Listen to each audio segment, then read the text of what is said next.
Okay, then. What is up, everybody? This is Chase Oliver, 68 here, bringing you another fun Q&A live stream. A lot to talk about in this stream. Happy that the NFL's back. Thank God the NFL's back, man. I love nothing more than NFL football, man. Tonight wasn't really the most interesting game. I had a long day, guys. So, oh man. So California, the heat waves are getting crazy. So they've been doing widespread power outage, man. And I had to jump to different places just to watch the game. So it was kind of annoying, but managed to watch most of the game. It was fun. I almost got off work early. I was super excited, and then the power went up. So yeah, it is what it is. What is up, my good friend John? What is up, Mr. Critical? How is it going on this Thursday night? We also got more details about the Elite versus CM Punk. A lot of crazy stories. You know, when I read these stories, man, they're absolutely hilarious to me. I do not know why, but they're absolutely hilarious. Like a lot of them, I try to piece them together, and I go, okay, that's legit, that's BS, that's legit, that's BS. Like it's a hilarious turn of events. And speaking of brawls, we even got a brawl in the UFC press conference. Uncle Dana Dana told Chimaev and Diaz to do something nuts to upstage the NFL. I don't. I think that was a more of a Kevin. Did Kevin Holland start that? I heard Kevin Holland started this whole situation with Chimaev and Diaz. Like, here's the thing: that press conference brawl. It's kind of weird that how it happened and when it happened. Dana White, his interview was hilarious. I ain't gonna tell anyone who did this or at all or anything. And then all of a sudden, he tells us everything. Dana White, you can't make this up. Kenny Omega saving Punk's dog is the best version of the story. I think that's hilarious. Like Kenny Omega, he's like, I love how every story can agree that like CM Punk first went after Matt Jackson and that Nick Jackson got hit with a chair. like that though, and that Ace Steel bit Kenny. Those are the only parts of each story you can actually like okay, yeah, that makes sense. Everyone else's story, it's all over the place, man. Do you think AEW brought back MJF to help compete with the NFL? They have no nights against the NFL. What are you talking about? Like, there's no nights against the NFL. I think they brought back MJF because MJF is an important part of the rotation. CM Punk made Tony Khan look like a wuss at that interview. Dude, Tony was too afraid to step up to him. Like he would step up to every other performer, but Punk was all like Tony, you don't have to explain yourself. And Tony's like, you're right, Punk. I don't. How would Chase have handled the Punk / Elite situation? Like in what role, Jargon King? Like if I was Tony Khan, if I was the Elite, if I was Punk, let me know what you mean by that, because like there's a bunch of different perspectives if I was that said individual. But I don't want to like take too much time with this question right now because I want to read the other questions that are coming in. So yeah, just let me know what role. So what would happen at AEW? Do you feel like the work is bending with reality in a very bad way? No, I think it's just more of egos clashing. I don't think this is anything of a work. I think it's just CM Punk realizing that certain individuals don't line up to what he believes is good professional wrestling. And it's kind of like Punk is behind on the times of what people consider good professional wrestling is. And then as well, what the Elite think good wrestling is, you know. So I just think it's two different egos, and I think Punk, you know, took offense to whatever Hangman Page said to him. With Nate Diaz being out of shape, how does Hamzat end Nate? I really feel like Nate's trying to bait Hamzat into doing a striking match. I really do. I really think. And also, I'm not liking what I'm seeing from Hamzat, bro. Like, I know Hamzat's supposed to be a killer and everything, but he's been off this whole media train. I don't know, man. I feel an upset could happen. I really do. Like, there's certain things you can tell by body language and just by a way a fighter's like. Don't get me wrong. Does Hamzat have the talent to destroy Nate Diaz? Absolutely. But I'm not liking what I'm seeing at all. Uncle Dana would have smacked Punk in the face. Oh, 100%. No way. if you were TK, if I'm TK, definitely you got to do a formal investigation. First of all, I wouldn't even let Punk talk like that at the press conference. I would tell Punk to grab his belt and walk away. And if Punk got mad, I would call for security and I would just make Punk make a fool out of himself. I wouldn't even care. I wouldn't even let him talk like that. And in fact, even if Punk did talk like that and like he was just not being ruly, I would at least say on the thing that like, hey, I support my, because you got to show support to those EVPs. You can't be a dick about the EVPs. They're your executive vice presidents. You hired them. You got to show support to them. So I would at least, even if you agree with them or not, I would have at least shown support to the EVPs. But before I handed any suspensions, I would have definitely done a formal investigation to see who gets what suspension. But as far as stripping the titles, I would have done the same thing. I would have been like, look, I get it. You guys are professional wrestlers. I get it that there's egos. There's no room for bullshit like this. You three are executive vice presidents, and you guys are my trios champion. You're supposed to be my world champion, my biggest draw. Well, you know what? This shows how much I freaking am mad at you. I'm stripping you of the titles. You guys can stay home. We'll figure out your punishment once the investigation's over. Show them that you're not here to play kid gloves. That's what I like that Tony Khan did. So I feel that's the thing I agree with Tony Khan. What is up? Okay, Fave. Long time no talk, Connor. Hey, Connor, if you ever want to come on the stream, hit me up on the DMs, man. We can talk about some random stuff. I do Q&As mostly on here. Do you think Tony Khan needs to learn from Vince McMahon, take no shit from anybody type behavior? That's the funny thing, Matt Weston. He does. Tony Khan does not take shit for anyone. It's only the wrestlers that he's huge fans of and is super marked for that he doesn't take. Like here's the thing. Vince is the same way with Undertaker, with Hogan, and all these other wrestlers. Like I know a lot of people say, no, he is. Vince left WrestleMania 30 to go by a concussed Undertaker side. You're going to sit here and tell me that Vince McMahon is not a mark for some of these wrestlers? He is. You got to be at some point, but that's the problem. Tony Khan is such a mark for the wrestlers he likes. He's afraid to piss them off. He just needs to be like Vince and not be afraid to piss them off sometimes. If Punk is fired, do you think there's any chance WWE would take him back? Depends on how Triple H feels, to be honest. I think there's always a chance. You never say never in this wrestling business. I mean, come on, let's be real. Ultimate Warrior held a gun to Vince's head, and he's in the WWE Hall of Fame. Like Bret Hart, how many bridges did he burn in WWE? And he made it back his way over there. And when it comes down to it, Triple H could look at it and say, you know what, maybe best for business. Maybe if we talk to Punk, maybe Punk and I, older ages, Triple H, he just went through a crazy ass health scare. Maybe he sits down with Punk, he talks to Punk, and him and Punk hash things out and CM Punk, and what better way to one up Tony for Triple H? Triple H has no problem one-upping Tony. What better way than getting CM Punk to come back to WWE and be a big star there? Because Tony Khan was banking on CM Punk of being the face of his company. I know the title is All Elite Wrestling, but CM Punk was the draw. So if you're WWE, you might think about bringing them back, but at the same time, you just got to think, is it worth it at the end of the day? But there's a chance. I always say there's a chance. Probably like a 30% chance. Hey, Connor. Yeah, Connor's in the chat. If Punk gets fired, do you think they're... Oh, okay, I read that one. Thank you, James, again for that question. Chimaev been acting weird since the Burns fight. Not sure if his confidence got hurt or what, but it's been off. Yeah, John, that's what I'm trying to say. Like, watching these interviews, watching everything from this fight week, I do not know why, but it just feels like Chimaev is trying to prove a point that he doesn't need to prove. Like, he's super talented. And like I said, the talent should beat Nate Diaz. But I do not think he's going to be, I feel like it's going to be a shocking fight on Saturday. I think a lot of people are going to be surprised of the result on Saturday. Hey, if Hamzat wins, Hamzat wins. I think Hamzat TKO's Nate or Nate just gives up like Nick Diaz. I hope that's not the case. Because here's the thing. I don't think the second one would happen, Yagon Keen. And the reason why is this. Nate is still looking to do stuff outside of mixed martial arts. He's still looking. He's looking at Jake Paul. He's looking at all these other things. I hate to say to you, if Nate Diaz coddles up in a little ball like Nick did and gives up, he's done. And I'm not even kidding you when I said it. He is done. Because that's still going to be the lasting image. Here's the thing. If Nate goes and he faces Hamzat takes him down, beats him up, Nate still has, I'm up, he just went on my legs or whatever, this game ain't real enough for me, man. I'm out here, says his usual Nate Diaz shit.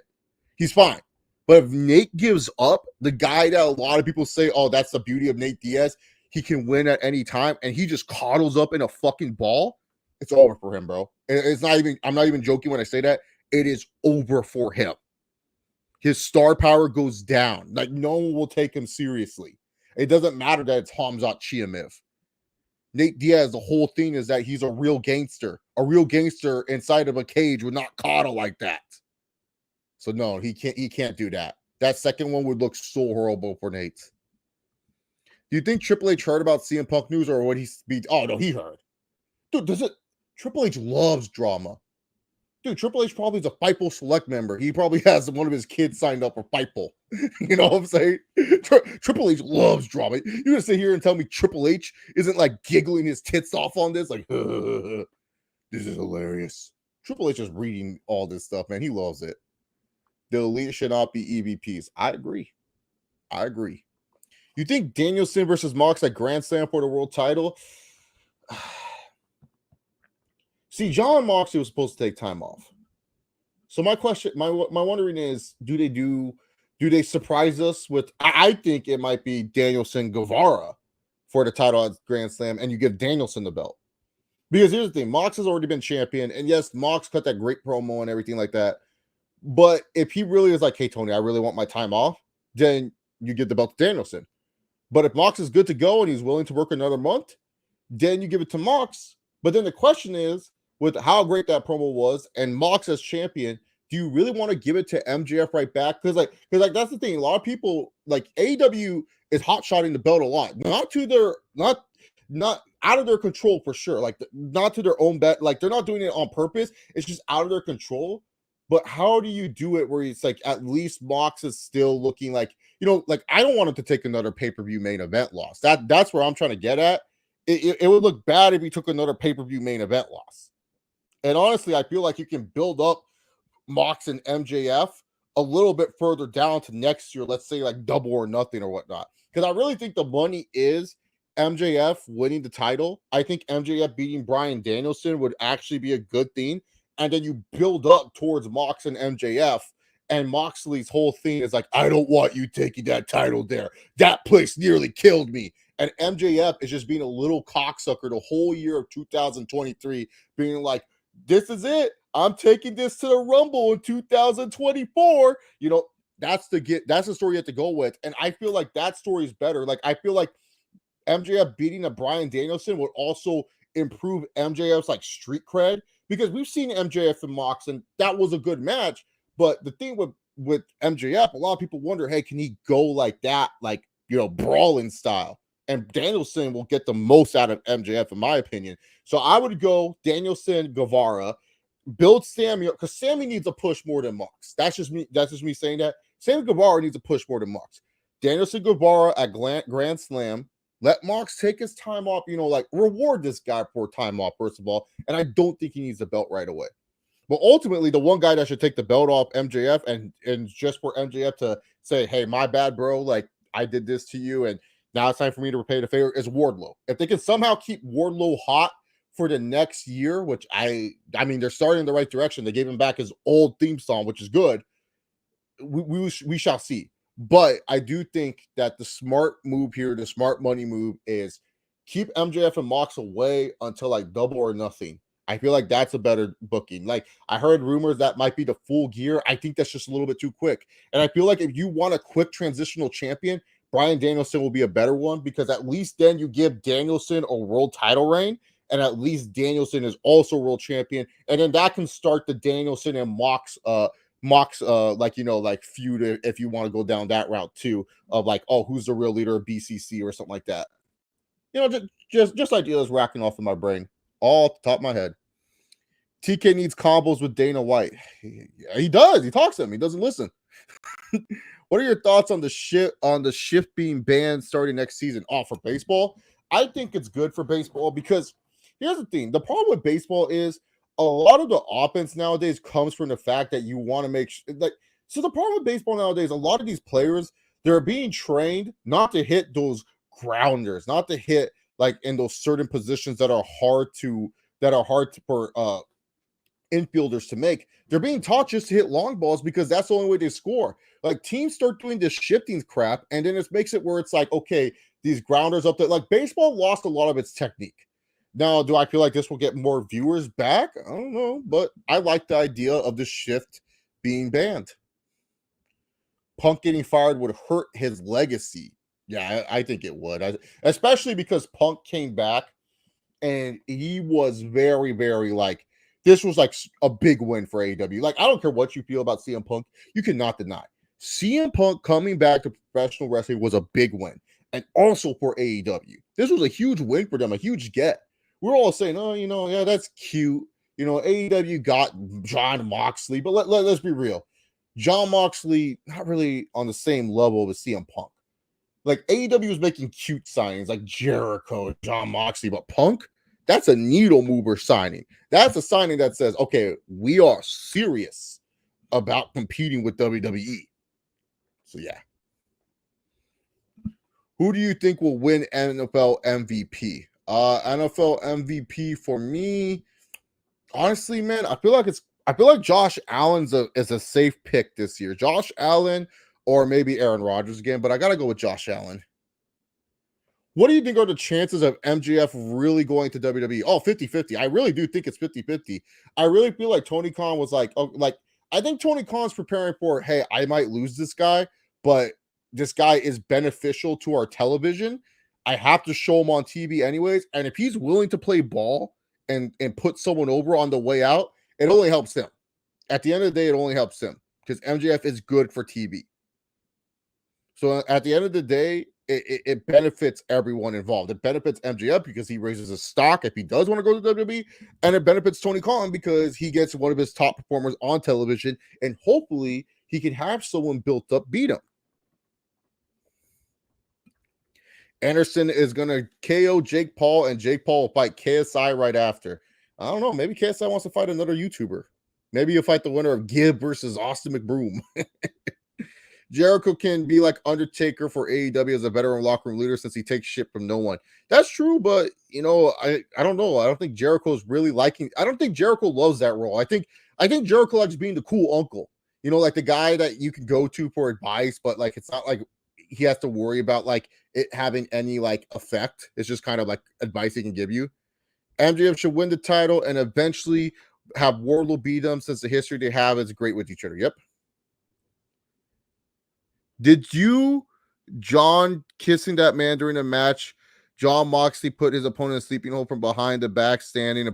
Effie? No, I do not care about Effie. Look, if people like Effie, that's cool. Not my thing, man.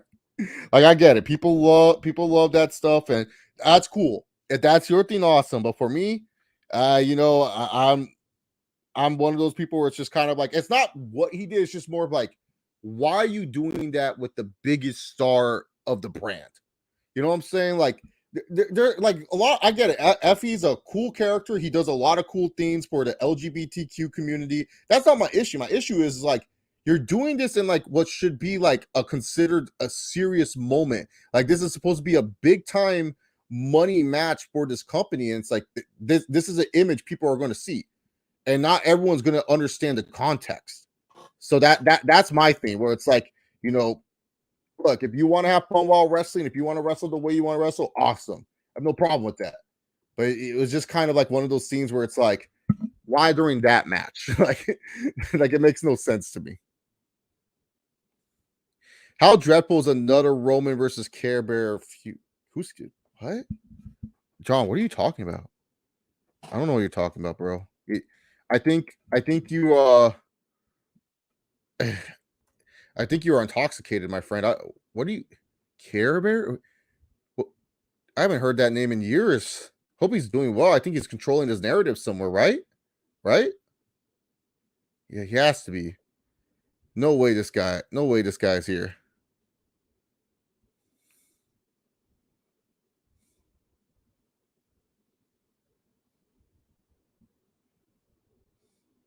Okay, let's see. What other question? That Care Bear one got me confused. It kind of weird, but I'm so hyped for the Hamza versus Nate first time. I'm not hyped for Nate Diaz fight. I'm hyped for it. It's Nate Diaz. Do you think if MGF doesn't go to WWE in 2024, he could turn out like Kenny Omega, wasted potential? Weston, I know you don't like AEW that much, but wasted potential for MJF. No, wherever he goes, he's fine. What are we talking? This guy's going to become a world champion. If he doesn't become world champion, you can make that statement. But wasted potential for MJF? No. Okay, Kenny Omega, you can make an argument for some wasted potential, especially later on in his career. But like, not for MJF. Come on, man. I get you hate AEW. I get that's not your favorite company, but come on, man. You gotta. How does Chandler versus Dustin go round by round? Oh man. See, Yago, when you ask these round by round questions, please ask them during fight week. I'm just being respectful, man, because I love you. But it's just like, for me, I need to see the body language. I need to see the interviews. I need to see that. I can't go based off right now, bro. Because right now, my lasting image of Dustin Poirier is this motherfucker acting like he was already lightweight champion and getting cleared out by Charles Oliveira. And my lasting image of Michael Chandler is knocking the hell out of Tony Ferguson and pretty much, calling out Conor McGregor. So for me, I look at it like this right now. If I were to say round by round, I would probably be favoring mostly Michael Chandler because I feel like Michael Chandler, the first round, will, back Poirier into the cage, make Poirier kind of nervous of that big strike. Poirier's going to get nice little combinations in, throw in those leg kicks, but Chandler's going to hit him with that nice little money shot, and then him and Poirier are going to tangle it up. And then in the second round, surprise, surprise, Michael Chandler knocks him out. That's what I'm saying right now. But when I see the body language, when I see the interviews, that's when I break down fights, bro. So just letting you know, man, you can ask these questions, but please ask them during fight week. That's when you will get the real details, because I can't break it down right now, man. I have nothing to go based off of. Dustin Poirier does a post-training footage like that. Michael Chandler is posting like all these like, oh, look at me workout. He's posting that workout videos. I'm choosing Michael Chandler all day right now. CM Punk made AEW more watchable. Yeah, exactly. That's why he's a success for them. Who do you see in week 10 of the season being the AFC West leader? Bolt up, baby. The Chargers have like the easiest schedule, man. That's why I'm choosing them, even though they're my team. I wonder if TK has secretly re-signed MJF already. If not, then the bidding war for him is going to be nuts. I feel we would have had a report on. I feel like we would have had a report on MJF resigning by now. So no, I don't think he's signed yet. I look, if you're MJF, you sign as close as you can to when you're a free agent, because you do have a market out there. It would be dumb for him. Like even Kevin Owens at least listen to what AEW is going to be out there. Like you got to listen to what the offers are. You can't just be like, oh well, Tony did. No, you know what happened before. You know it could happen to you again. He has to bring you back because you are a top talent for that company. You have to bring him back. You have to keep him. But at the same time, it's only fair if he does get to go in for a bidding war. Better heel in these categories between Roman Reigns, MJF. Character, getting heat, and playing the heel. Roman Reigns for character. I think Roman's character work is very underrated. The way he manipulates people and the way that he uses people to always succeed is really good. Getting heat is MJF. Roman, the problem is that people wanted him to be heel for so long that Roman is finally being a heel and finally doing it. Fans love it. Like they're just going to cheer him. They're just going to be like, oh, it's Roman. We love this guy. Character. Like I said, what's it called? MJF for character for Roman, getting heat for MJF, playing the heel. See, Roman plays a good heel, but people don't boo him. So I gotta go with MJF there because he gets boos. More attractive, Sasha Banks or Alexa Bliss for Chase Oliver? Man, that's hard. I like them. Sasha's pretty short. Because like the thing with me is like I like girls with like arms. Like I do like girls with like muscle in their arms. I know that sounds like a weird thing, but hey man, maybe I watch She-Hulk a little bit too often. But not really that for my choice, I would probably say Sasha Banks because like the thing with Alexa Bliss is this: she's very cute, But like I always said it before, there's plenty of Alexa Blisses at your local Gold's Gym. Like you can go to Gold's Gym and there's like probably 1 or 2 Alexa Blisses walking around. So it's not like it's hard to find like an Alexa Bliss. While Sasha Banks, like she's like a one of a kind, good looking woman. You know what I'm saying? So Sasha Banks for me is what I would probably say is more attractive, just because like she stands out a little bit more. Alexa Bliss is kind of like, she probably has like more features that I prefer, but it's like in person, it's like, I don't know. She does have nice arms, Alexa Bliss, though. Should Tony Khan start being an on-screen character? I think he should, but I think he just doesn't like being on camera. I think it's just nerve-wracking for him. Should WWE have Randy Orton versus Cody Rhodes for the WWE title at WrestleMania? I think the story would be great given the history. That should be a WrestleMania match with or without the title for sure.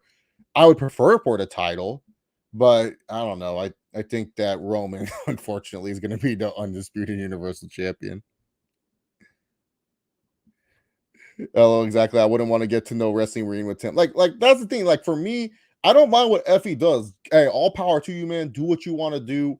I'm glad that you represent a community, but like sometimes there's certain places for stunts like that to be played off. In a GCW title match where I've seen that belt be defended in like death wars and death matches, I feel like that's where like that type of like I don't know, maybe it's just me being like thinking like this. It's just more of like I would figure that the character, he should have flipped the switch at some point. And then if he wants to go back and say, hey, I wasn't myself the first time I went for the GCW title, time to be myself, then I would be like, okay, still I'm not a fan of him doing it during a world title match, but at least there's a reason why he's doing it, I don't care that he does it. It's just more of the fact that it's like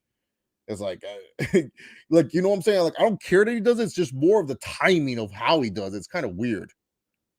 I don't hate AEW, but I want MJF to succeed. No, he will succeed no matter where he goes, man. The cream always rises to the crop. Would have a boxing stance Conor have beaten Eddie Alvarez in 2016? Yeah. Conor was so confident. Eddie Alvarez was not ready for that fight, bro. He was not ready. MJF leaving AEW is going to hurt AEW. Oh, yeah, it will, but you got to take a risk with him possibly leaving. You can't just leave him on the sidelines or not use him. What's up, Jinzo Jector? How you doing, man? What have I missed so far? I talked a little bit about the Elite, some UFC stuff, and a little bit of football. Nothing too crazy.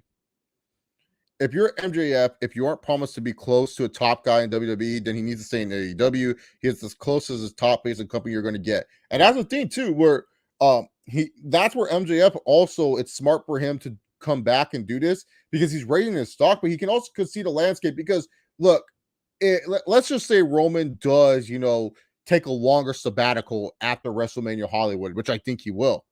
Okay, if you're MJF, you got to look at that and you say, okay, it's just Seth Rollins, it's Bobby Lashley, it's Drew McIntyre, it's Cody Rhodes. I can fit in there. Not counting guys like and Carmelo Hayes and Braun Breaker. Great, they're awesome, but they'll probably mostly be mid card.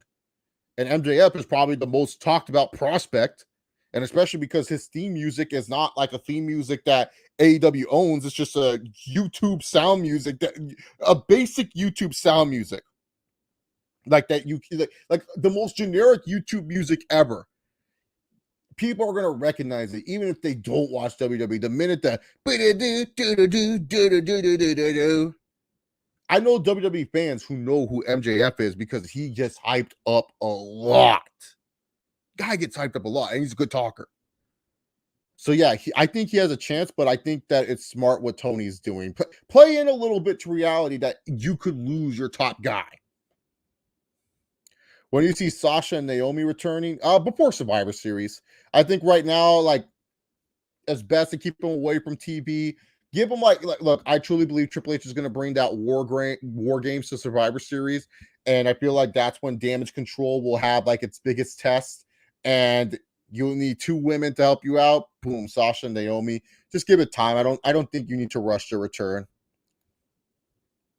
They should have Cody and Seth both win the Rumble. They both face each other at Mania Night 1, and winner faces Roman for the title at Night 2, while Roman faces The Rock at Night 1. I don't think Dwayne likes that. No. You kidding me? Dwayne, the guy who pretty much moved the whole DC universe movies to his liking, made sure that his scenes in Shazam were cut out. Oh no, no, no, no. Oh, what kind of that's too logical for Dwayne Yagon Keen. Dwayne is saying, "No, no, the biggest match in WrestleMania history, undisputed Universal Champion Roman Reigns against The Rock." I'm sorry, man. It's most likely going to be Dwayne versus the unstoppable Roman Reigns. I can already see how Kevin Owens' negotiations went with WWE. Vince said, if you re-sign with WWE, we'll give you a WrestleMania event with Steve Austin. KO said, give me a pen. And they also paid him more than AEW was willing to pay him. Like, let's be real. AEW, like Kevin Owens' best friends are all in AEW, minus Sami Zayn. All his best friends are in AEW. He would have gone. It was just that WWE was like, here's money. And AEW was like, we're not going to match that. Because let's be real, as much as a fan of Kevin Owens as Tony Khan may be, he wouldn't have pushed Kevin Owens that well. Kevin Owens would be probably lost in the show. Kevin Owens would probably be like not even in the TNT title picture right now. Like it's not crazy enough to say that. Like Kevin Owens would probably be like Miro. He probably been feuding with House of Black. People would have been like, oh man, Kevin Steen is not being used correctly. Niners going 11-6. Bold prediction. I like it. Roman Reigns versus Cody Rhodes for the titles at Mania would be money, especially if Cody won. That doesn't work for Dwayne. I don't know why you guys forget that Dwayne The Rock Johnson exists. Like, if Dwayne says no to Mania, then yeah. The new TV contract money is going to kick in 2024, so MJF deal is really up at the perfect time. Yep, exactly. MJF knows what he's doing. And Tony, Tony may not be good at handling his talent, but he knows the time. Like, he knows what he's doing. Like, I don't like Tony Khan that much. I think he's not that great of a booker, but I even can give him credit sometimes. Would you start Cody Rhodes and Roman feud by having Cody win the Rumble as a surprise entry? You mean Dwayne winning the Rumble as a surprise entry? I honestly don't think Cody needs to win the Rumble. I know everyone would love that, but I don't think he needs it at all. I think someone else could win the Rumble, like Dwayne The Rock Johnson. I like Bianca Belair, but her face run is getting stale. She puts on good matches.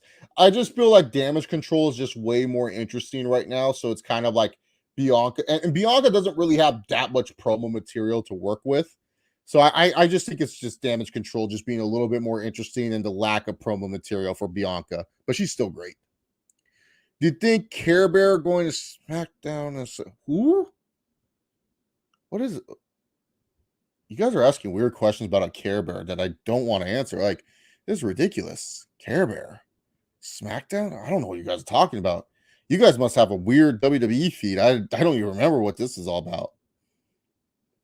I don't care what The Rock likes. He needs to put the The Rock doesn't give a fuck what you think. This is to build the ultimate match at Mania. The biggest Hollywood star ever taking on the biggest current WWE superstar ever. That's what they're built.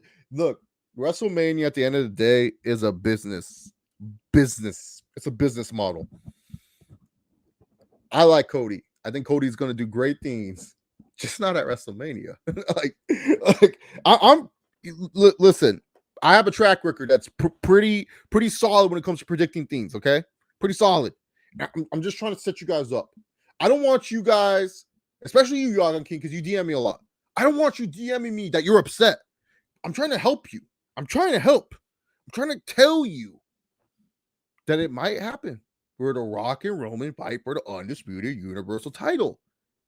So I'm trying to help you set that reality in.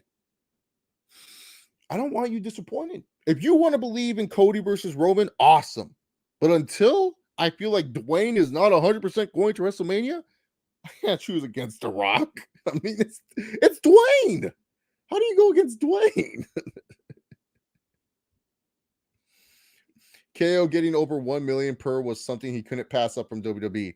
There's probably more too. And also keep in mind too, Kevin Owens is like a sneaky merch mover. Like he sneakily sells a lot of merchandise, like the Fight Owens fight stuff. And then especially when they go to Canada, he always gets like a special Kevin Owens t-shirt that's being sold. Like he's a sneaky merch mover, Kevin Owens. And he probably looked at that too, where he's like, okay, I would make this much merch, on WWE Shop compared to, AEW Shop. And keep in mind, WWE Shop now is now a Fanatics property. So pretty much now, the quality of the shirts are a little bit better, I would hope, because now they're with Fanatics.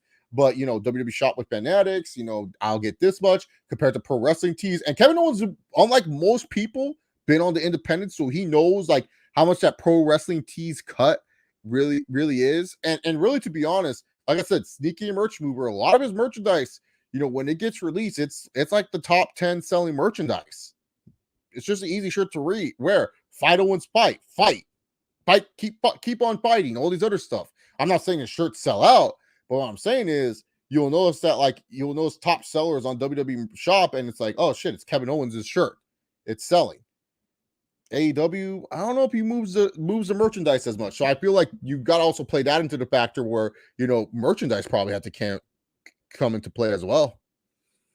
Why do people think Joe Burrow is better than Justin Herbert? I think Herbert is better, but I'm also blessed because I'm biased because I'm an Oregon Ducks fan. I like both quarterbacks. I think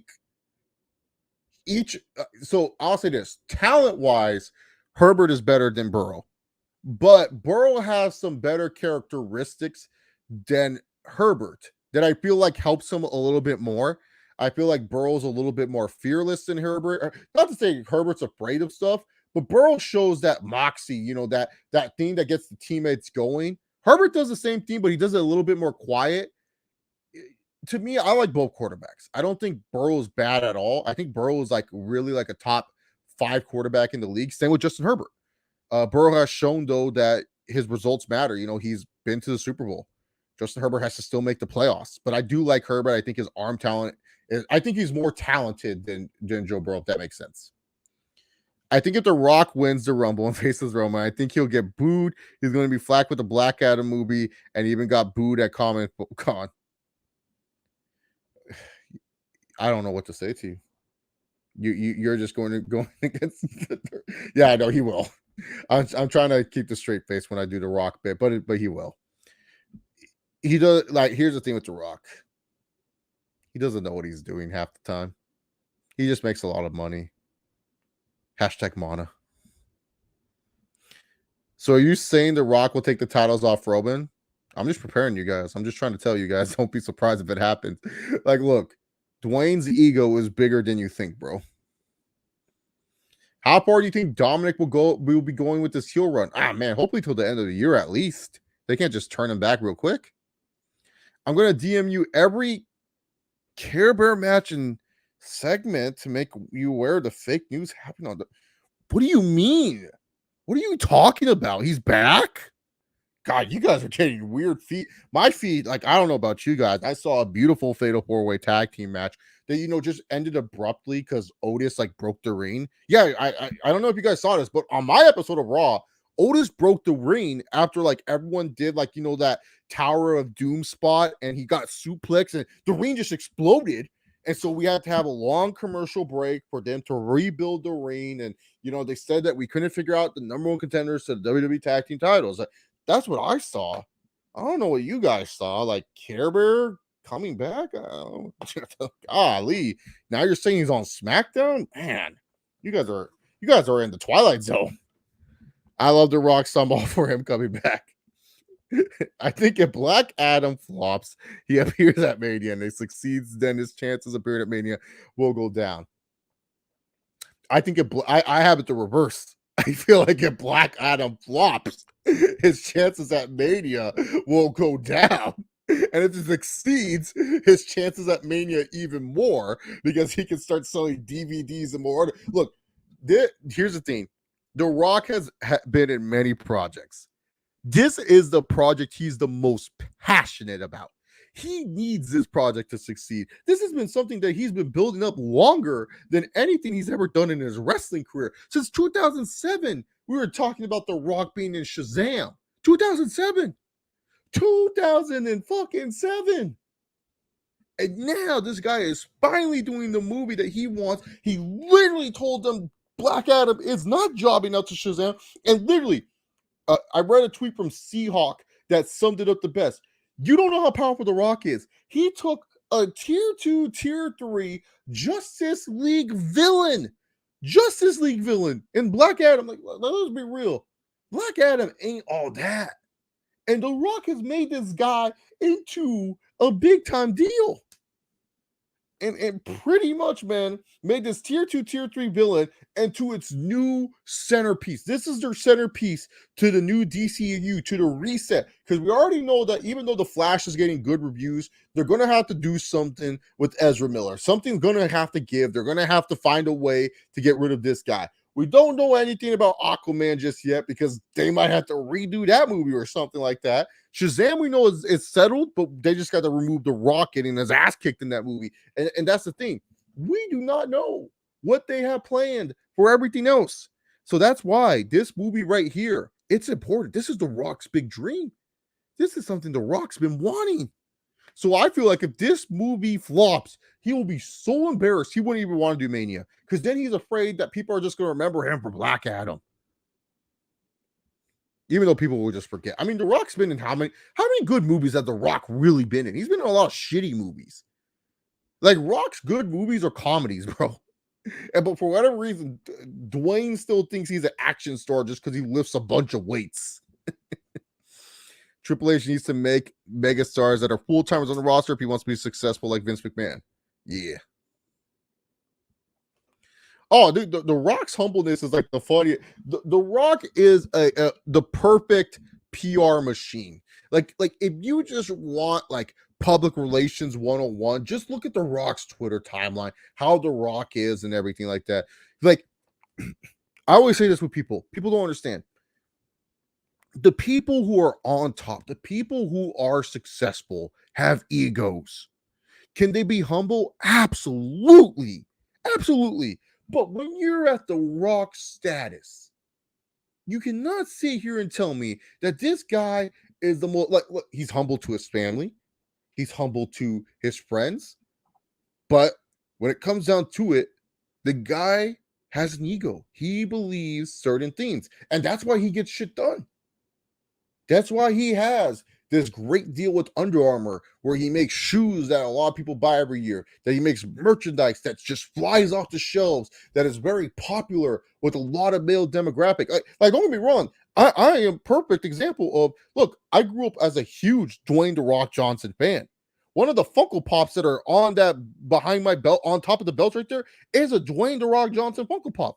The shoes I work out in, I have a rotation of 3 workout shoes, is the Blood Sweat Respect ones, the Project Rock 3s, and the new Project Rock 5s. I respect the hell out of The Rock, don't get me wrong, but the dude has an ego. And the dude believes that he's bigger than anything he gets put into, because he is. Highest grossing movie actor of all time. He's probably America's most successful movie actor ever. And I know everyone's gonna say, "Oh, look at the." No, we're not talking about these awards and like best actor and stuff. No, I'm talking about, you talk about a modern day movie star. It's the fucking Rock, bro. Like, everyone knows who he is. He's like so popular, bro. People give up money just for this guy to be in a brand. Like I said, quoting the tweet from Seahawk, he took a tier 2, tier 3 Justice League villain and now is making him the main centerpiece. The Rock wins the title and we get Austin. James, you and I are on the same page. I love it. So I asked this: if The Rock wins the title, who beats The Rock? Austin Theory? You mean Stone Cold Steve Austin? Austin Theory? What the fuck is that? You need to look away from the Cora Jade video and embrace the return of your favorite. How dare you disrespect Cora Jade? Cora Jade, oh God, dude. Ever since she turned heel, bro, Cora Jade's just on another level, man. I love her. I love Cora Jade on another level. She is different. Saying Care Bear and back in WWE is like saying Michael Jordan played baseball. Yeah, exactly. I don't know what you all are talking about. Y'all are just in a weird universe. Black Adam is such a secondary villain, but boy, so many fans hate his political BS online. Who, Dwayne? What did Dwayne say? I don't think Henry Cavill will ever come back as Superman. I think Cavill will join the MCU. Who could he play? I wonder who Cavill could play. Because Fantastic Four, we're gonna know who's in that movie this weekend. He would be a good Reed Richards. I feel like he would. But who could he play? Maybe he'd play a villain. Well, he could be a good Doctor Doom. He has that Doctor Doom type. He was a good villain in Mission Impossible. I'm doing good, Team Koopner. You know that. Did you see The Rock and Stone Cold in the same movie? Nah. I feel like The Rock, I feel like Stone Cold, he's not big into acting anymore. I feel like Stone Cold tried the acting route. He did his little movies, but even Stone Cold said he didn't like the movie. And Stone Cold even said, too, he almost suffered his worst injury on a movie set when he was like doing one of these direct-to-DVD movies. So, no. Imagine if WWE did a segment with The Rock only to troll the audience with the young Rock actors. I love that. Oh no, Gridiron Gang is one of his better ones for sure. But not a lot of Rock movies are good. Like that, I'm just trying to say, like, for every Gridiron Gang, we get Doom. Like, you know what I'm saying? Like, there's not too many good Rock movies. And a lot of the Rock movies that are good too, that everyone goes, oh, he's good in that. Yeah, but look at the cast he's with. There's other people to help him there, and people that are his friends that he bounces well off of. Like Jumanji. He has Kevin Hart at least still. And Kevin Hart and him is like, if you guys ask me, my personal favorite Rock movie is Central Intelligence. That's my favorite Rock movie. I feel he kills it in that movie. And I'm like, this is what The Rock should be doing more of. Because I feel like it's such a different role. Because like The Rock, all his roles are always like, I'm this tough badass. No one can beat me. I am. Oh. Like you know in Fast and Furious where he goes, Daddy's got to go to work, and he flexes and breaks the cast. That's almost every other Rock role. He doesn't do anything different. In Central Intelligence, I felt The Rock finally like took a step back, and instead of being such a man, he was just like a different guy. And I feel like that's why I like Cena and Peacemaker, because you take an alpha like Cena and you make him this guy in Peacemaker who's a dysfunctional piece of shit that doesn't know how to live in normal reality. I loved it. I like The Rock and Central Intelligence. Oh yeah, no, that's my favorite Rock movie. The Rock for President, only in Young Rock. They're just Under Armour shoes with the Brahma Bull next to it. Hey man, they move, and also too, they're better than the one thing that they do better than most other Under Armour shoes is the quality is a lot better. Because one thing about the Under Armour shoes, man, if they're not like co-branded with one of the schools that they support, or you know, like a special edition colorway or something like that, the quality's trash. I'm not going to be like I've been watching a lot of Core JB clips ever since Tornado. Bronson is a lot. Hey man, dude, I don't know what she did. Dude, she turned heel, and it's like she went from yeah, she's good looking to you know. To be honest, I can't wait for another heel Steven watch along. They're always funny because his reaction to what he says. Yeah, you can enjoy those. They take years off my life, man. Why do people bring up on wrestling Twitter CM Punk wanting to become a star from Triple H and Cena shoot on him when he really Punk wanted to be successful in his life? That's a goal for everyone. I think I'll say this nicely. I think you're not looking at the point they're trying to get. They're trying to say Triple H and John Cena are trying to say that Punk is selfish. They're not saying he doesn't want to be a star. They're trying to say that he's only happy if it goes for him. That's what they're trying to say. They're not saying, oh, we don't want you to be successful. No, they're saying that, bro, you're selfish. And this whole charade that you put on that you're here for everyone and you're the voice of the voiceless, it's not true. That's what they're trying to say. Got any new pops recently? Oh man, too many. Let me show off a couple. Give me 1 sec. 1 second. These are cool. I'll show off these ones. All right,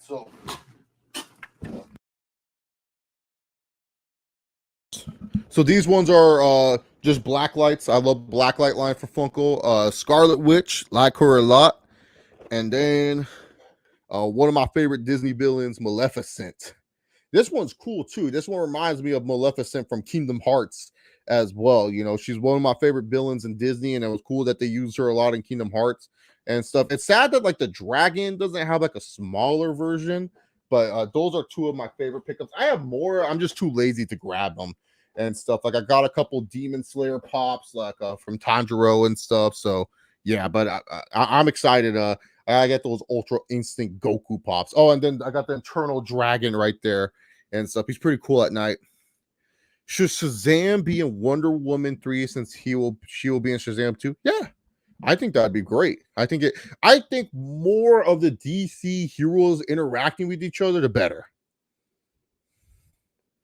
Josh Allen is still. I wish my Giants would have took him. Chevy. It's all right, man. You got Daniel Jones. I can't say that. It's a straight, but have fun with CJ Stroud or Bryce Young next year.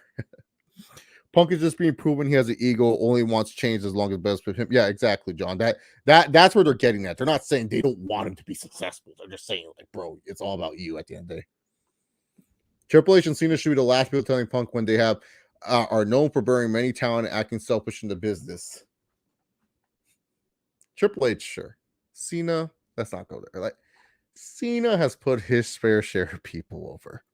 I get it. During his 2007 run, the only people he really buried bad was the Nexus. After the Nexus burial, he didn't bury people that bad. He put over the fucking Miz at Mania, out of all places. Put over, let's see, who else he put over? Put over Kevin Owens, put over AJ Styles, put over Oogly Boogly. He put over fucking Bray Wyatt. Yeah, I'm sorry, man. See, the thing with Cena was he was clouded by bad decisions during some of his run. Triple H, yes, you can make the argument for Triple H. I'm not going to argue there. But for Cena, I'll put Cena and say no. Cena did put people over, but at the time, Vince McMahon just did not want Cena to be less of the guy because he felt that he was always going to have John Cena. Punk actually likes John Cena, one of the few people he actually says good things about. Yeah, because Cena is a guy that pretty much, understood what Punk was trying to say. Like in that promo, it was just him saying, look, you only care if it's for you.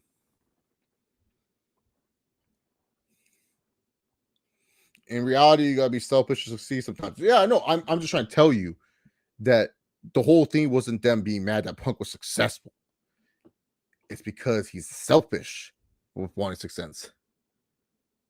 No, we drafting Archie Manning. He's not coming out for another 2 years. Give me 1 second. Look at my chapstick.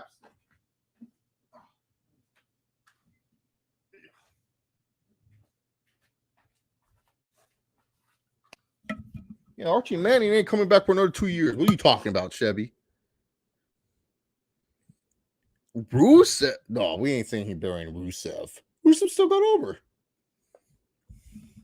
Nexus Bureau is all-time bad, but Cena also feuded with a lot of people who weren't good and never accounted big stars.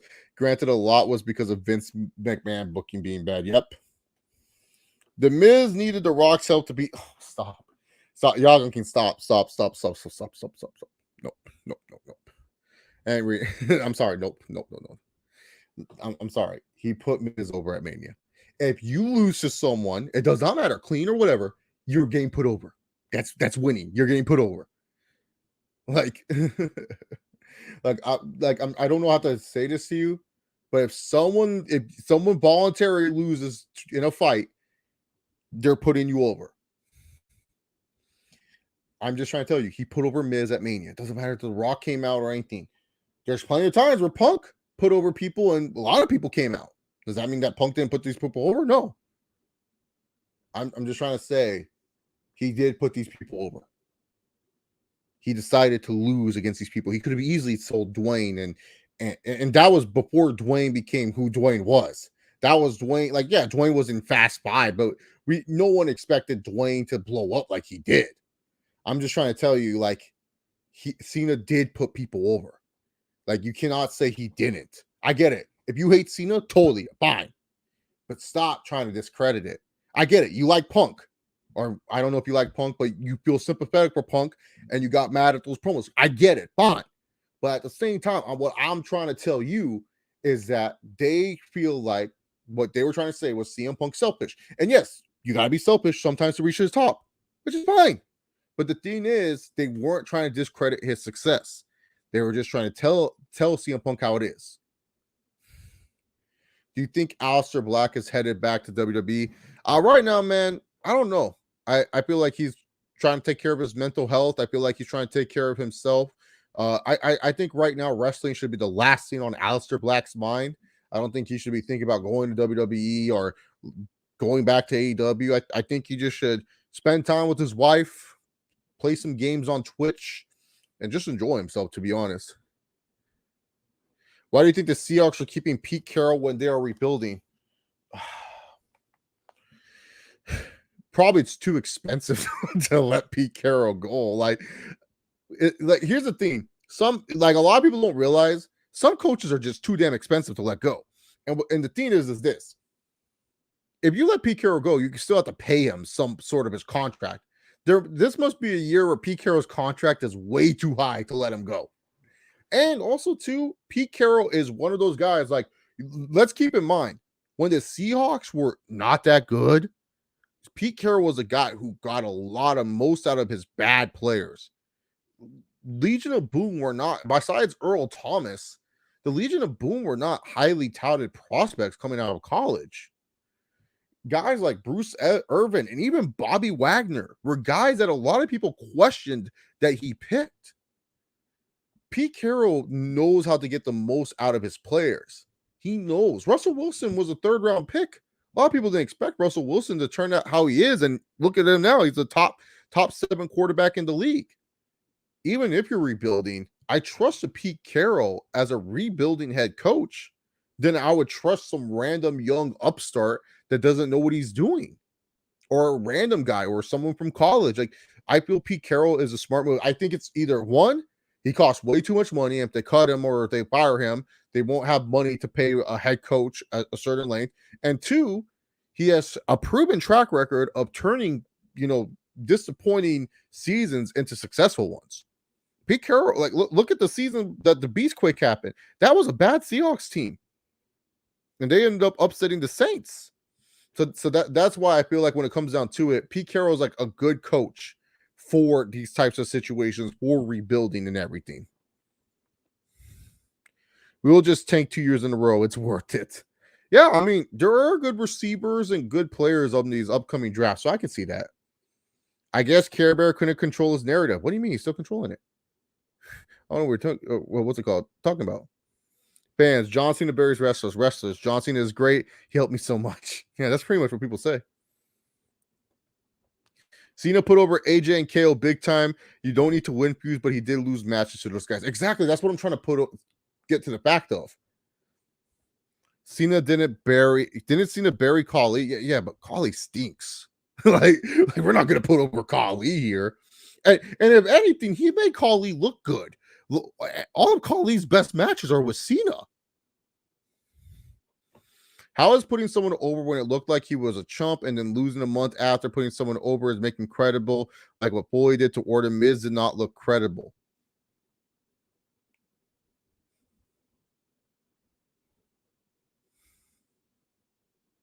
He won at Mania.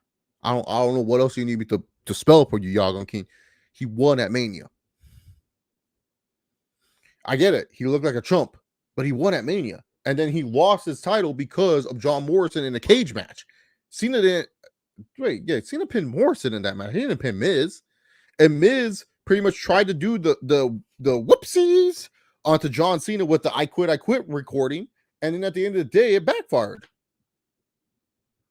I'm just saying, like, what you don't understand what I'm trying to say is he put these people over. Like, he did the job to them. He still lost to them. That's what I'm trying to tell you. CM Punk also lost to people too. I'm not going to argue Triple H with you, but with John Cena, I'll definitely say he put more people over than we give him credit for. How did he put over Del Rio? Del Rio beat him for the USL, or is that not putting over?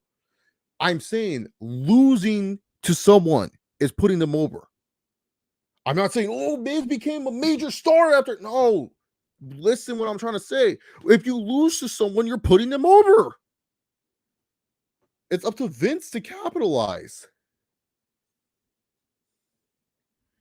Nah, not really. Conan doesn't have any reliable people on that show. If he had more reliable people, I would watch that show. But he has a lot of unreliable sources and unreliable news that goes through that channel. So I don't like listening to it. Your thoughts on LeBron getting a 2-year extension for nearly 100 million? Smart. I mean, listen, LeBron James looked at the field. No other team was going to pay him that. He knows that his son is probably coming into the league after this contract's done, so he can sign to whatever team he wants and he can take the pay cut. He'll still be in Los Angeles, where he has a lot of business going on. And this roster and this team is probably the best bet that he will get to win another title. No other team he would go to, he could get to win another title. That's just facts. Like, there's no one else on this team, no other team that he could have gone to, because another team would have to trade for him, because the Lakers would have been like, oh no, we will sign and trade for you and stuff. And LeBron has done that in the past where he would sign and trade. So I think it's a smart move. Let's be real, Miz got to another level because of a shoot promo on Daniel Bryan talking smack. Yeah, but I'm trying to say putting someone over is losing a match to them. That's my argument. Unless putting over means something different to you, Yagon King, then yeah, it's totally different. But my point is, when you lose to a match to someone, that's putting them over. 2016 till early 2017, Miz on SmackDown is underrated. I still think he should have. What's it called? Wanted the feud against Bryan Danielson ultimately. Think Hurts AEW left. AEW safe said we Cody Rhodes with Roman Reigns. These great feuds seen long time Tribal Chief versus American Nightmare at Money. Why Drew McIntyre didn't win at Clash of the Castle?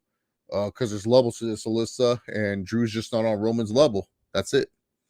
Cena pinned Miz. Man, I thought he pinned Morrison. I thought that was the way they kept it safe. How I remember that match.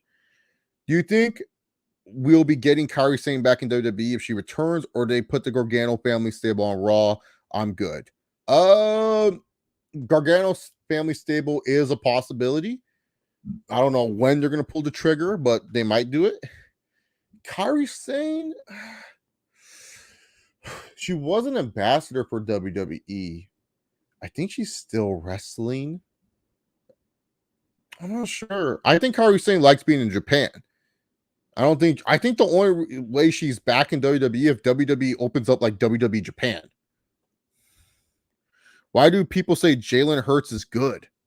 He's a talented young quarterback. I mean, right now he's still at the phase where defenses are trying to figure out what to do. Like, he's still 1 year away from teams figuring him out. That's pretty much it. Like, Jalen Hurts is still 1 year away from teams like going, okay, this is what he can do.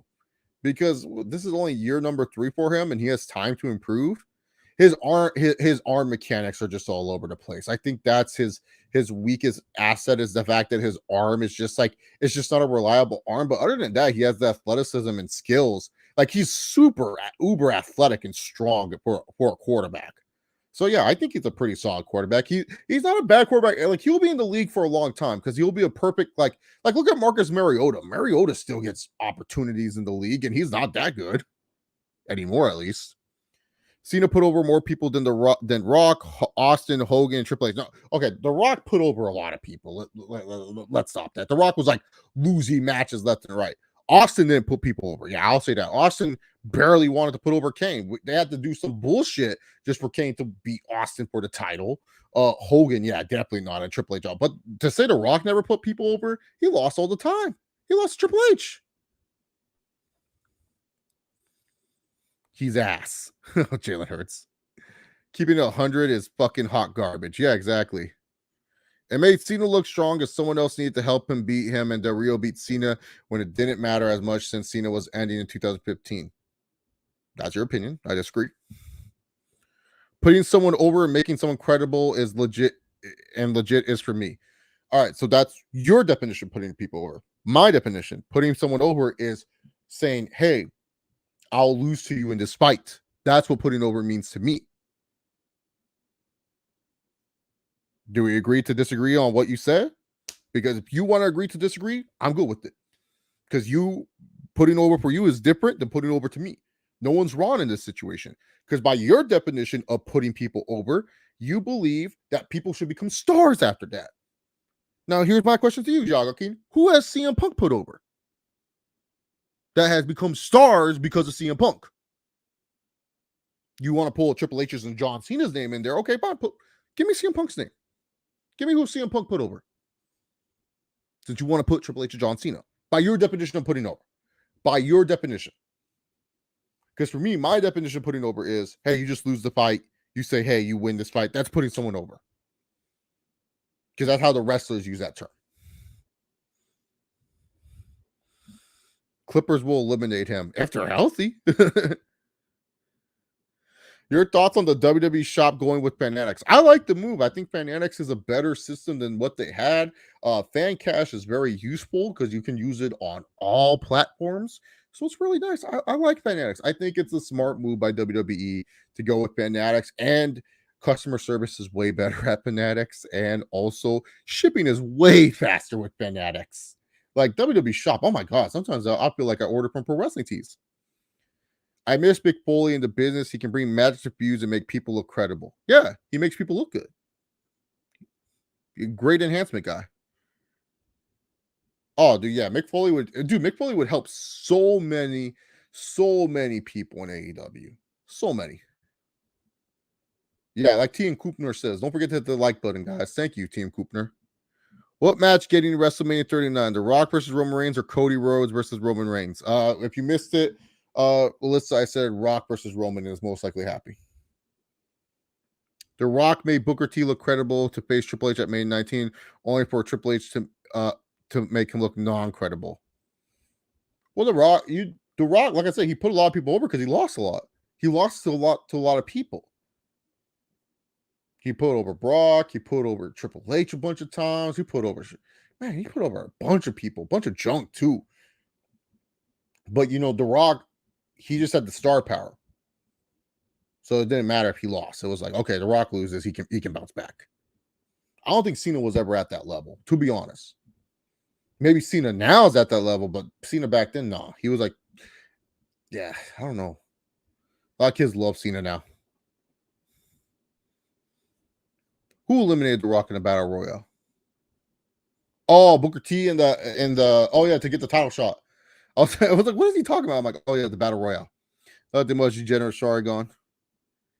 And when did I say CM Punk people put over? All I'm saying is Triple H and Cena are legit hypocrites for calling someone selfish. Triple H, yes. Cena, I'm going to disagree with you on.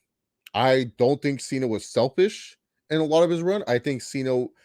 Here's the thing. I think with Cena, it's one of those things where it was like Vince was selfish with Cena. I don't think it was Cena being selfish. Triple H, 100%. Not going to argue with there. John Cena, I'll argue with you that he was selfish. Sean never put anyone over either. He even stomped on Boom! Boom, you fat piece of shit. Shawn Michaels. God. Exactly. Now that's selfish. Shawn Michaels and Bret. Shawn and Bret are so funny. These guys wouldn't put anyone over. They hated the fact of Lou because Bret legit took it as see, that's funny.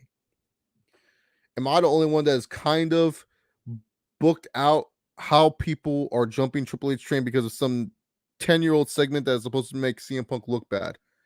I think a lot of people are just, fishing for straws sometimes with these segments. Like here's the thing. The only segment that I agree with CM Punk is when Jeff Hardy's at Denny's Diner and he telling CM Punk, I made you into a motherfucking superstar. That's the only thing I agree with. Because Jeff Hardy did make him into a motherfucking superstar. Y'all can argue with me about a bunch of stuff, but you cannot argue with me that Jeff Hardy made him to a motherfucking superstar. Because Punk was treading water until that Hardy feud. HBK and Bret were some of the biggest egomaniacs ever. Dude, they like Bret treated this like this was a real sport.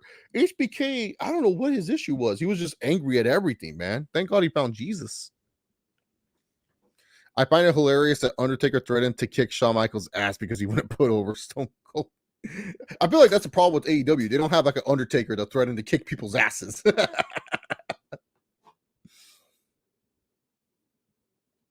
People are really putting Punk on Shawn Michaels level backstage. Ask Holly and politics. No, okay. Here's no. Here's the thing. It's totally different. Okay. It's totally different. Okay.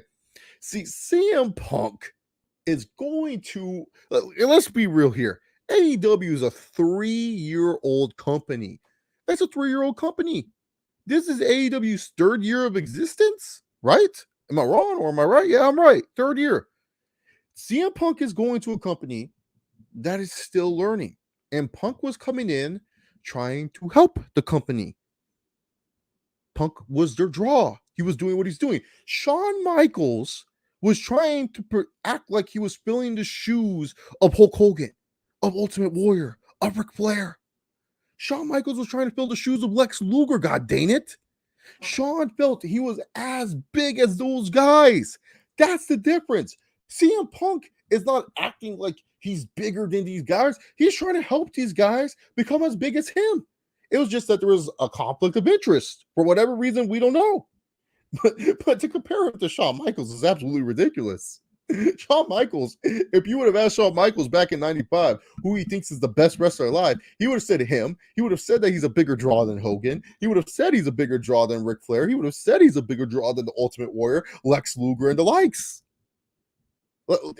You can't compare the two. You can't.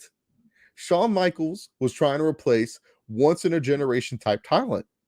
And to Shawn's credit, he did his best. And yes, Shawn Michaels is one of the best in-ring performers ever. But to compare the situations is totally different. CM Punk was coming into a 3rd-year company, and the 3rd-year company wanted him to be their big draw. Wanted CM Punk to be the man. I don't know where we're arguing here. This is not an argument. This is not something we can say. CM Punk is totally different than Shawn Michaels. Chimaev's talent should win him the fight, but I don't know. I might be surprised, motherfucker. I think Cornette whips Russo, man. To be honest, Vince Russo don't look like he can fight. Vince Russo don't. I feel like Cornette will hit him with a couple jabs. I mean, Cornette stood up to Santino. You can stand up to Santino. I think you can go. Asshole egomaniac, yes, but chillax. CM Punk never exposed someone having an affair on TV like HBK did to Brett. Yeah, exactly. Look. CM Punk just had enough. Like, CM Punk just snapped. He was just like, screw this. The thing about Shawn was he knows how good he was, and he was that damn good. Oh, yeah, no. I get that. But people need to understand, Shawn was replacing, like, generational talent. That's why he was the egomaniac. CM Punk is going to a 3rd-year company where he is the big talent. Like, Shawn was trying to be a small fish in a big pond and try to get bigger. CM Punk was already a big fish in a small pond and was trying to help the pond get bigger. That's all I'm saying. Like, it's totally different situations of who's the egomaniac.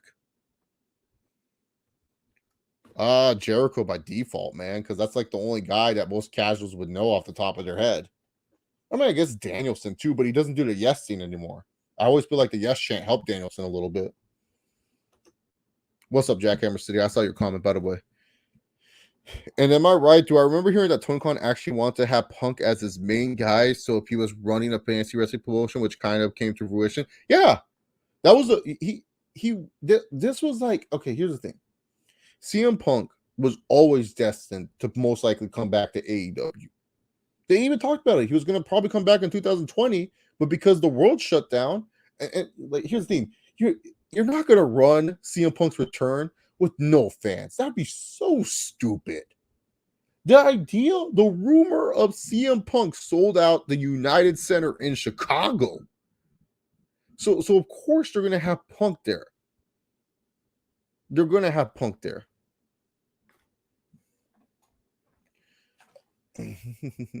I think Cornette would bite Russo. Yeah, why not? I want to see Goldberg versus Riddle in a street fight. Well, Goldberg does have one more badass spear in him. Disagree. The Rock versus Roman Reigns might not happen. Hype up Cody Rhodes video playing seeds for TV. Roman Reigns and Cody Rhodes, same sentence made sense. Rumor Triple H made new title. I hope Triple H made a new title. And Alyssa, the thing is, my friend, The Rock, he has a big ego, and The Rock wants both belts. That's it. All I'm saying. I'm trying to prepare you, my friend. I just want it where you're prepared for when The Rock comes and he fights for the title at Mania. And I don't want to read that you're disappointed. I want you to say that, you know what, Chase, thank you. Thank you for preparing me for the disappointment of Rock versus Roman. Dude, okay. So the thing with YouTube is this, man. Since my channel is like not a channel that uploads as much or anything like that, they won't notify you. I do not know why. It happens with a lot. Like, I hear a lot of people saying, "Yo, Chase, I got my notifications on and everything. I hit that bell, I get nothing." And a lot of times too, when it comes to streams, they don't notify them, especially if they like, because like YouTube's terms of services are always looking through the streams. So if I say anything like the F word or something like that, they're already gonna flag it as not friendly. So they're probably not gonna see that notification and stuff. But uploads, it should show. I don't know why if it wouldn't show uploads, but it should show uploads. But I don't really upload that much on this channel. Hoping to do that soon. It's just once I get my setup set up and everything like that. Am I the only one that doesn't want to see Reigns versus Rock? I'd rather see a triple threat, Rock and Roman. I would honestly want to see Rock versus Brock. That was like a match that they were building up for and we never got. I guess because Roman became big. If Ronda never came back and they had Sasha versus Charlotte at Mania 38, how would WWE book her title reign if they had her win the title at Mania? You know how Ronda's so honestly, y'all on Keen, I know you're a Sasha fan, but I'm just gonna be honest with you here. You always ask for my honest thoughts, and these are my honest thoughts. I felt like she would have only held it for a month. I felt Charlotte would have beat her in a last man standing. I'm being honest, man. They would have had that poor Sasha lose that Mania, give her a moment and take it away. Yusuke or Naruto, better character? Oh man. Probably Yusuke, because Naruto's character got ruined when you found out who his dad was. Have you seen the DBS Heroes? If so, what are your thoughts? It's okay. It's nothing that I would go and watch, but it's okay. Like sometimes I see some stuff and I'll check it out. Romeo, how hot is it? Look at how fast the shadow is going. That's how hot it is in California. Oh my god, Romeo, I had to bounce from place to place just to watch this stupid game tonight. Ugh, ridiculous. By the way, guys are football fans, MMA fans, wrestling fans. True Heel Heat, guys. I'm telling y'all, you gotta go check out that channel, True Heel Heat and True Heel Heat Sports. By the way, you guys are always saying, Chase, what's your MMA thoughts? Well, guys, I actually sit down and I watch the fights live with Romeo. So great plug and promotion. I gotta put that in the description box. I gotta stop. Maybe I'll do that tomorrow. I'll do that. Put a note in my head. Do that tomorrow. Tomorrow, description box, you guys will see all the links to the channels you can find me on and stuff like that. What would Hogan, Rock, and Stone Cold have gotten over if they debuted? Hogan. Oh yeah, Hogan was good at pantomiming. He's really good at that. So Hogan would have been fine. The Rock, not skinny Rock, but if this is big buff Rock, yeah, he's getting over. Stone Cold. No, unfortunately, it's not because of him. It's just like because Triple H can't take bumps anymore. So yeah, I would say Hogan and Rock for sure. Better character, Hiei or Sasuke? Oh, Sasuke is a better character. Hiei's character arc kind of like falls off after the whole Yukina thing in the Dark Tournament. Sasuke, just gets better and better, and then like you find out his resolve, and yeah, no, Sasuke is one of the best anime characters ever. Did Gigi Dolan overtake Mandy for hottest diva? Oh, dude, Gigi Dolan is very beautiful. Yeah. Yeah, as of now, yeah. I think she's the breadwinner in Toxic Attraction, yeah. More career accomplishments, Conor McGregor or Henry Cejudo? Probably Cejudo. Also double champ, defended the belt, won an Olympic gold medal. Conor's the biggest draw, but we're talking about accomplishments. It's definitely Henry Cejudo. Yeah, Cejudo. I don't even think it's a debate. Yeah, Cejudo. He defended both his belts in his division. He became champ just like Conor. Yeah, Cejudo. Has to be him. Has to be that guy. Because if Conor had a title defense, I would say Conor. But he doesn't have a title defense. Conor's like career after winning the titles is we may have thought he won a round with Khabib. Let's be real here. That's Conor's career defining moment after winning the title. It's after winning the titles is that like, oh, he may have won that third round with Khabib. Fuck that. I forgot Nikita Lyons. I don't know. Nikita, the more I hear from her, the more I'm kind of like, I don't know. She kind of weird. More career accomplishments, Tony Ferguson or Dustin Poirier? Doesn't Tony have more fight bonuses than Poirier? Because they're kind of in a probably Ferguson has more fight bonuses, longer win streak than Poirier ever had. Also an interim lightweight champion. Yeah, I would say like Poirier's probably more like once again, if we're going based off who drew more money, who made more money, probably Poirier, who became a bigger star, Poirier. But no, Ferguson. Ferguson also didn't have to rely on a huge fight to become relevant. Ferguson was just himself and he became a star. Did Cody Rhodes leave AEW hurt them big way? Everyone wants to see Cody versus Roman better than Rock versus Roman. Alyssa, I'm trying to help you out, my friend. If you don't want my help, it's okay. I understand. But you just gotta prepare yourself. Just be prepared when Dwayne comes and he becomes the Universal Champion. That means she's a freak. I don't like the thing with Nikita. She has a good body, but I don't know. Her face is hit or miss. I'll say that respectfully. Conor destroyed Cowboy in his 40s. That's it. Post 2016 is his biggest career accomplishment. No, him barely beating Khabib in the third round is bigger than beating up Cerrone. Everyone beats up on Cerrone. Thoughts on Care Bear coming back? Why do you guys keep saying this? He did not come back. You guys are in some weird alternate universe where Care Bear came back. For me, he's still gone. More career accomplishments, Nate Diaz or Jorge Masvidal?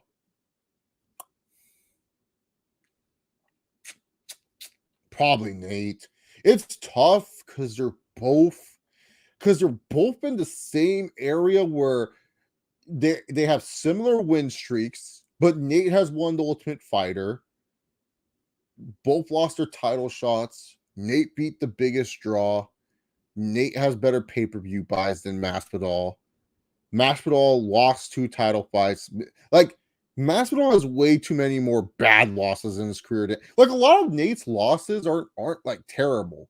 Like let's look at it. Rory McDonald was like a prime Rory McDonald, and Rory just slammed Nate around the whole fight.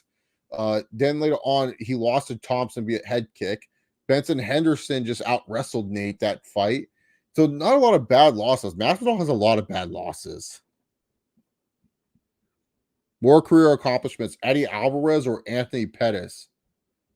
You gotta count Bellator. Probably Alvarez. I mean, Pettis is the bigger name, but Alvarez did a lot more outside of the UFC, and also he won the UFC championship. Anthony Pettis, very fun name, very fun fighter. Not a good post UFC run. Why did WWE bury Shelton? He was an incredible talent because Shelton was lazy. That was pretty much it. Because Shelton didn't put in the work. That was pretty much it. And then also I think it was because he played too many video games. And back in 2004, oh God, play video games backstage. You pull out that PSP, Undertaker wasn't happy.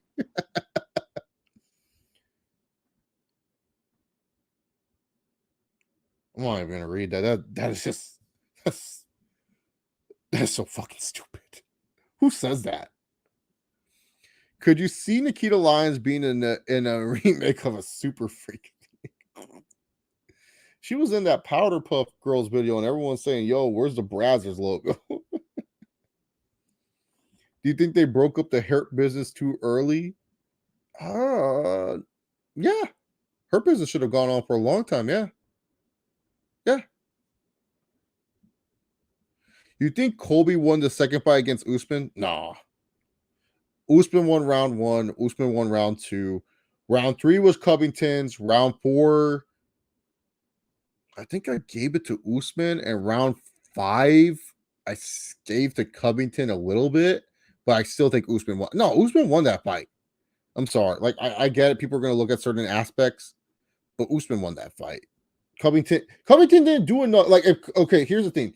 If Covington would have rocked Usman, and I mean rocked like how Usman rocked him and knocked him down, and somewhere in those middle rounds, then yeah, I would have given it to Covington to some degree, but he didn't. He just did his volume striking. Who would benefit the most in AEW working with Prime Mick Foley? Oh, MJF for sure. Oh my God, that's like the perfect Prime Mick Foley feud.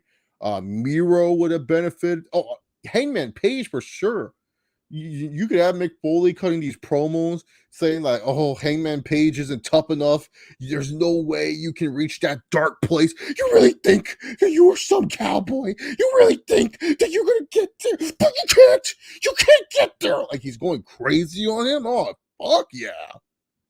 Hangman Page actually doubting himself. It's not alcohol that makes you doubt. You use a substance to make you believe that you can't achieve, but it's really you. You're the reason why Kenny Omega's better. Like he would go crazy on Hangman. And can you imagine Hangman instead of like him just disappearing and winning a stupid ladder match while he gets a title shot, he has to go through fucking Mankind and stuff. Oh fuck yeah, sign me up with that. More successful faction, Evolution or the Shield? Oh, that's such a hard one.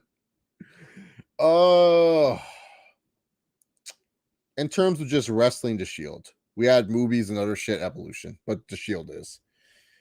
Look at the current crop of wrestling. They're probably the biggest thing ever.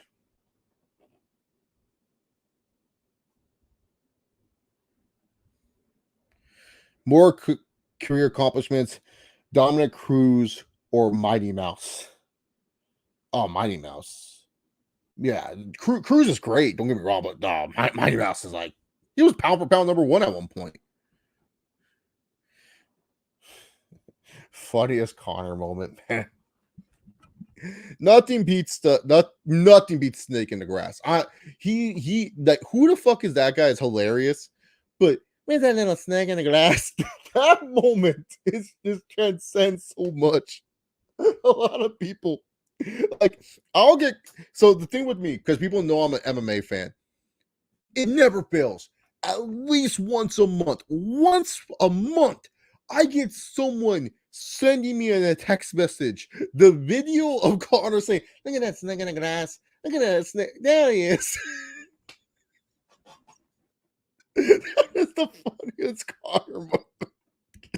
And especially because people don't know the context. And that's what even makes it funnier. Because when you explain to them the context, how Connor was right about that, it makes it even better. That's the funniest. Like, who the fuck is that guy? It's hilarious, but it's like, okay, yeah, it's great. It's quotable. People use it. Who the fuck is that? But nothing beats the snake in the grass. There he is. There he is, that little snake in the grass. That's the funniest. It never fails. I always get someone say it. Mick Foley versus Darby Allin would be cool too. Oh yeah. That'd be fun. That'd be a fun match. I don't care for Darby Allin. That's why. I hope Princess Diana is putting her in a sleeper hold right now. That's my thoughts. No cap. Would a Goldberg type character get over in today's wrestling climate? Oh yeah, they always get over. Look at Ryback. Look at Wardlow. They get over. It's just bookers needing to like make sure. Here's the thing. A lot of bookers get afraid when that character gets in front of a crowd that doesn't like them. And then a lot of bookers overthink the booking of them where they'll go ahead and put them in matches that they're not ready to compete in. And then instead of them wrestling their match, like this is why Hogan's one of the greatest. Hogan just wrestled a Goldberg match. He just said, "Oh, screw it. I know I'm going to lose to this guy. Just wrestle his match. Just do that." You know what I'm saying? Like a lot of people don't realize that. Like Hogan just wrestled, to Goldberg style. A lot of these wrestlers never wrestled to like Ryback style or Wardlow style. They always wanted like make Wardlow into a good worker. No, you know what makes Wardlow great? He just powerbombs people. So guess what? Just have him powerbomb people. Why do you guys always have to oversimplify something? It's like literally, it's like you have a great ice cream flavor, and instead of just leaving that ice cream flavor good, you just start adding a bunch of gummy bears, sprinkles, and a bunch of crap on there that I don't want on the ice cream. I just want ice cream. I don't want gummy bears. I don't want sprinkles. I don't want chocolate chips. Just give me that stupid ass flavor. So yeah. Look, I like Evolution, but wrestling wise, we got to go with the Shield. Just wrestling wise. If we're going overall wise, it's Evolution because of what they've done outside the business too. Yeah, I think it's a possibility Conor McGregor becomes a WWE superstar. Oh no, DC versus Jones has the best MMA moment. I tell people all the time, the best MMA moment is like, "Hey pussy, you still there?" Oh my god, I have it, I could not tell you. I always remember where I was at the day that happened. I was in my room. I just finished, pretty much college. I finished up my college classes for that day. I remember I was in my room. I heard that the audio leaked, and I clicked on it. And when I heard John Jones, who let's keep in mind, at this time, John Jones was still squeaky clean. No one knew John Jones was that much of a piece of shit. There was talks about it during the Rashad fight, well, Rashad Evans fight, but not really too much that he was a piece of shit. And then we learned that night, "Hey, pussy, you still there?" And then Daniel Cormier goes, "I wish they would let me in the other room so I could spit in your face." or and then also too, "You're so fucking fake, man." I, I would kill you if you did that. I would like to see you try. Do you think I'm gonna let you do you think I'm gonna sit here and let me kill you? Let you kill me, John Jones?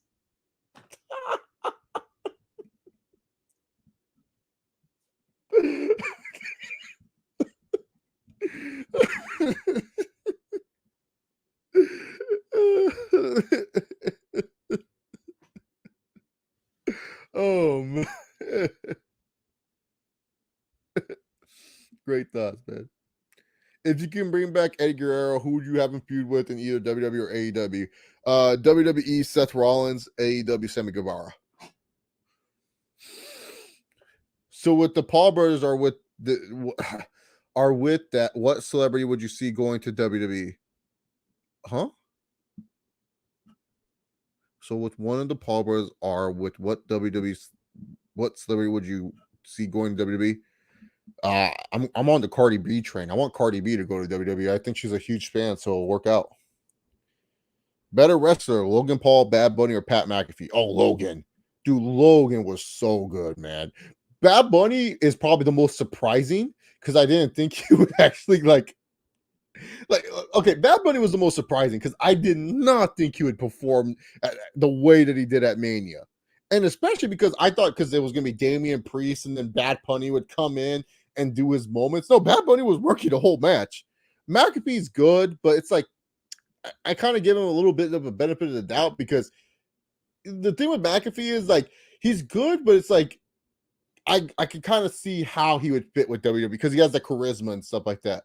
Logan, it's just like that match with the Miz is really good. Like I rewatch that match every once in a while. I'm just like, geez, he's a natural at this shit. Like I wouldn't be pissed if they put a title on Logan Paul. That's for sure. Who's that? Who's in today's wrestling can that be that guy with current talent under 40 that can be a fully type guy that can make guys look credible? Oh,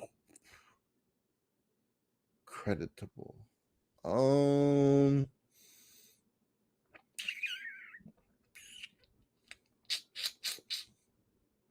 From an in-ring perspective, dude, I don't know. I don't think they have that guy. Yeah, I don't think they have one. A lot of guys are too selfish. I would say Joe Gacy. He kind of fits the Foley mold a little bit. And I think it all started because DC complimented Jones, and I heard you wrestle, and Jones told him he beat his ass. No, dude, that DC and Jones backstage scene, you guys do not understand how much that lives rent free in my head. That was just so it's one of the greatest MMA moments of all time. It's the number one. Hey pussy, you still here is the funniest scene ever because John Jones at that time was, oh my god, my lord, a kumbaya. It was the nicest guy. And then the first thing you hear is, hey pussy, you still there?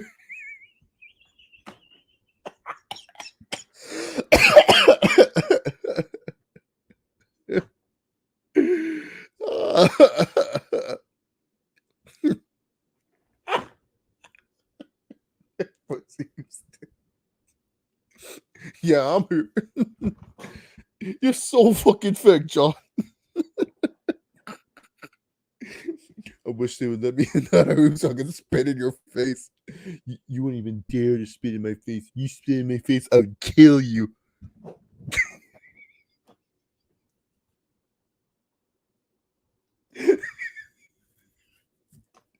You think I'm gonna sit here, John, and let you kill me? You think I'm gonna let you kill me, John? How does not anyone think that's the greatest MMA moment of all time? I love that moment. Yeah, Morrison did this. Morrison's very underrated too. Better movie, Iron Man or Wonder Woman? Iron Man. Who better at backstage politics, CM Punk or Daniel Bryan? Obviously, Daniel Bryan. Daniel Bryan knows how to backstage politic without pissing people off. You don't hear anything about Daniel Bryan being a dick. He knows how to do it, man. Daniel Bryan does the backstage politicking where he's like he's sitting there, he's like just like chilling. Bryan's just chilling there. He's hearing the ideas and he goes, well, I don't know, maybe it makes sense if I won the title. And they kind of look at him and they go, yeah, maybe you should have won the title. I'm just saying, I mean, yeah, you're great, but what if I won? And they're like, yeah, what if you won? Punk is loud. Punk is like saying stuff. Bryan Danielson's just in the shadows. He plays the whole like, oh, I don't care if I win or lose. It is what it like because like he will go for months where he doesn't win and stuff, so people wonder, oh, is he good or whatever. But like he plays the, I don't care if I win, I don't care if I lose.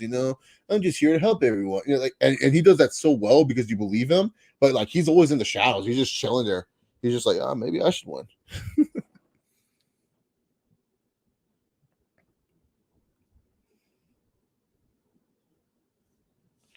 We're gonna ignore that. That's ridiculous. I heard Daniel Bryan had to convince Vince to have Kofi beat him. Yeah. Because Vince probably was like, oh, Daniel Bryan's a bigger star. Kofi Kingston's never going to reach it. Because here's the thing. Vince's booking was all about who's going to generate him money. Vince didn't know how to book at that point. So Vince probably felt like, oh, well, Daniel Bryan's still over. People still chant yes. So Daniel Bryan, was trying to make sure Kofi got his due, and he did his job. No worries, Jack Hammer City. Thanks for coming by to the stream, man. I'm about to wrap it up too because I have to go to bed as well. I'm a grumpy old man. What did CM Punk said? I'm old, tired, and beat up. Well, anyways, yo, thank you guys so much. We got 9 likes on the stream. We did good today, so that's awesome. Keep building, doing my thing with the streams. Like I said, I hope I can upload soon, but it just depends on setup. The Backlash WWE would have gone Bryan had beaten Kofi at Mania 35. Oh, dude, that would have been so bad. Kofi Mania needed to happen. It needed to end in a happy way. But anyways, guys, thank you guys for tuning into the stream. Once again, if you guys want to see me next time, if you guys want to know where I'm at, probably the next live stream, depends on how I'm feeling. I might do Sunday night for the next live stream because, it's the first week of NFL football. So for me, I want to watch NFL. I want to enjoy the game. So it just depends on that and stuff. So it might be Sunday, but if you guys want to catch me and interact with me more, check out True Heel Heat, both their wrestling channel and their sports channel. Look, I watch these guys on a regular basis. They entertain the hell out of me. Please check them out and check out the wrestling channel, check out their sports channel. I'm always there for the MMA coverage that they do. And so, like, if you guys ever have any questions or want to talk mixed martial arts with me, that's the best way to do it. Like, I'm telling you guys right now, if you guys really want to have a fun time watching MMA, come to our channel. I'm going to be in there, especially if you guys like these lives. And you guys can ask questions too. That during a lot of times during the streams, we're just chilling there. There's a bunch of other great MMA fans on there as well. So please come to those streams if you guys can. That'd be awesome. And then also I'll do like football watch alongs with them as well. But yeah, it just depends on how I'm feeling on Sunday because it's the first week, so I go a little bit ham and stuff like that. But yeah. So yeah. So we're gonna end it off here. But yeah, I'm just gonna let you guys know that check me out on True Heel Heat, sports and wrestling. Whenever I do wrestling watch alongs, it's mostly sports that I do on there, but check me out there. And also check me out on Heel Stevens channel for Around the Point. I'll see you guys next time. Hopefully I'll get more uploaded content going. It's just hard because my setup is kind of like a jank setup right now. But as long as I can try to get a couple streams to you guys every week, I'll be good. But it just depends because I like to work out a lot too, guys. And you guys gotta understand, after I work out, I don't feel like doing a stream sometimes. And this, we don't need to assume anything. He's not with the company anymore. Stop it. You guys need to stop with this Care Bear crap. I don't know why you guys love Care Bear. I'm just gonna end on this. Care Bear is gone. Okay, he's dead. You guys are watching some weird reality where he's in your WWE. I don't know what you need to do. You need to call your cable providers. You need to tell them that you're watching an alternate reality because that's what you're doing. You're watching an alternate reality. You're not watching a real reality. You're watching a fake world. You're in some genjutsu, and you guys need to realize Care Bear does not fucking exist. Okay? The more you guys bring him up, the more I'm going to tell you he's not there. I'm not in a genjutsu. I'm not under the Mangekyo Sharingan moon. I am in a real world where there's no idiots named Care Bear on my television.